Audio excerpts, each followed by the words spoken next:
Have you ever wanted to look into retro games but aren't sure where to begin? Do you ever wonder which classic games stand the test of time and which ones don't hold up? These are some questions that have been bothering me for a while now, and I think it's about time to do something about it.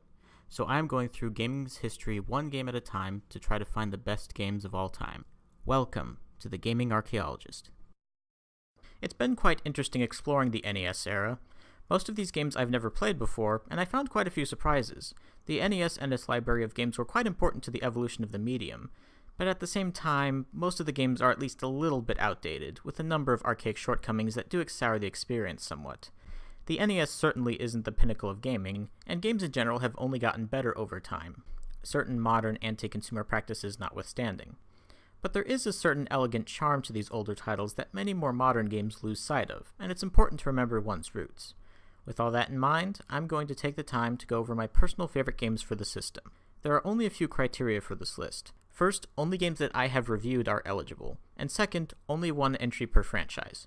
Also, keep in mind that this is my list, and I've simply chosen which games I personally enjoyed the most. Now, I know what some people are about to say, and all I can say is, yes, I know, but I feel like doing it anyway. Besides, he doesn't make videos like this anymore.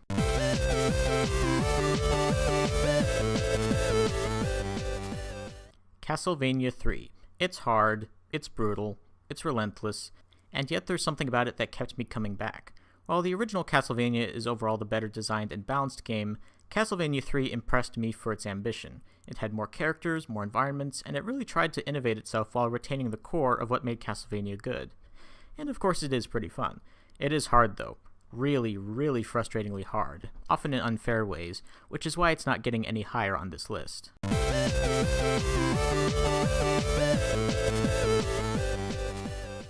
Ninja Gaiden.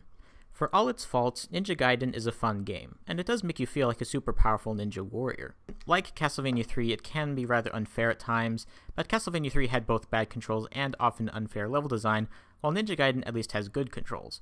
The ability to jump, crouch, leap from wall to wall, and make your way through waves of baddies is fun enough that you want to keep going, even if you will die a lot. And to the game's credit, it's not that unfair, except for those last two levels. Those are just straight up.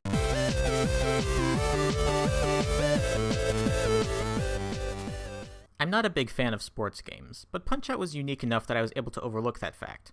And I think it's one of the most enjoyable titles for the system. The controls are smooth and intuitive, the music and visuals, while simple, are very charming, and it's actually fair with its difficulty.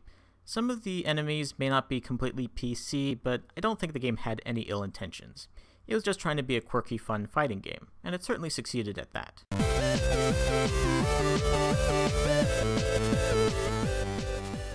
Metal Storm.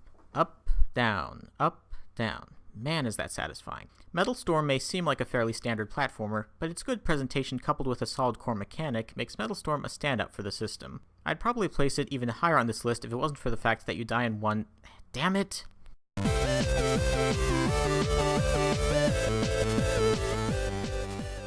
The first Zelda wasn't really my cup of tea, but I can appreciate the influence it had, and it gave rise to several games that I have enjoyed, one of which is Startropics. It's not a phenomenal game, but I don't think it's trying to be. It's a cute dungeon crawler with a unique setting and a certain childlike charm about the whole experience. It's a memorable adventure that is very much worth returning to, even if it does get rather punishingly hard at times.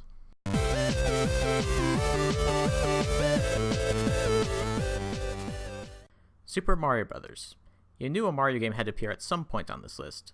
While I enjoyed Super Mario Bros. 2 and 3, the original is the obvious pick for me. There's just an elegant, simplistic charm to it that never gets old. And while I give credit to Super Mario Bros. 3 for shaking up the formula, I still find the original more fun to play. Not a masterpiece, but there's a reason it's regarded as a classic.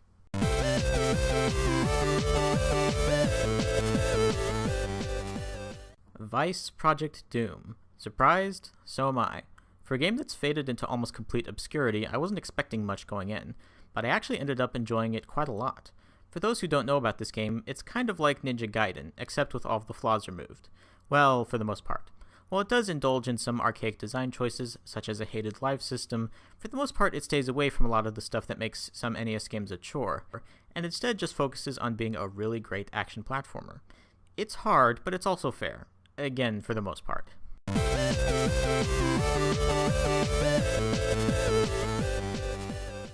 Zelda 2: The Adventure of Link. Yes, I know I'm a weirdo for thinking that Zelda 2 is better than Zelda 1, but speaking as someone who didn't grow up with either of these titles, I honestly think that Zelda 2 holds up better than the first one.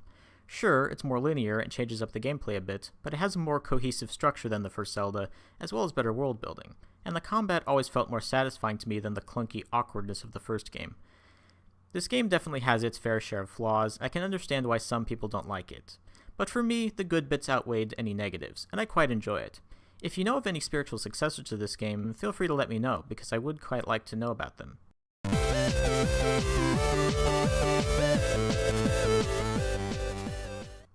Kirbys Adventure. Sure, it's simple. Sure, it's easy. Sure, you can beat it in one sitting. But it's one of the most fun games for the NES, and it still holds up even today.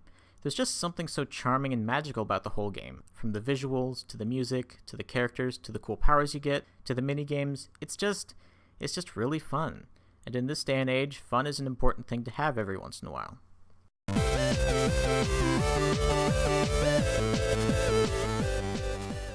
Mega Man 2. For those of you who have been watching my videos, this may be a predictable choice, but I don't care. While it does have a few flaws here and there, Mega Man 2 is by far my favorite game for the NES. In fact, I'll go further and say that it's become one of my favorite games of all time. Awesome music, awesome levels, awesome gameplay, the whole thing just fits together beautifully, and it's consistently engaging from beginning to end. While a lot of the games I played for the NES were rather underwhelming, going through them all was worth it to find this classic gem of a game.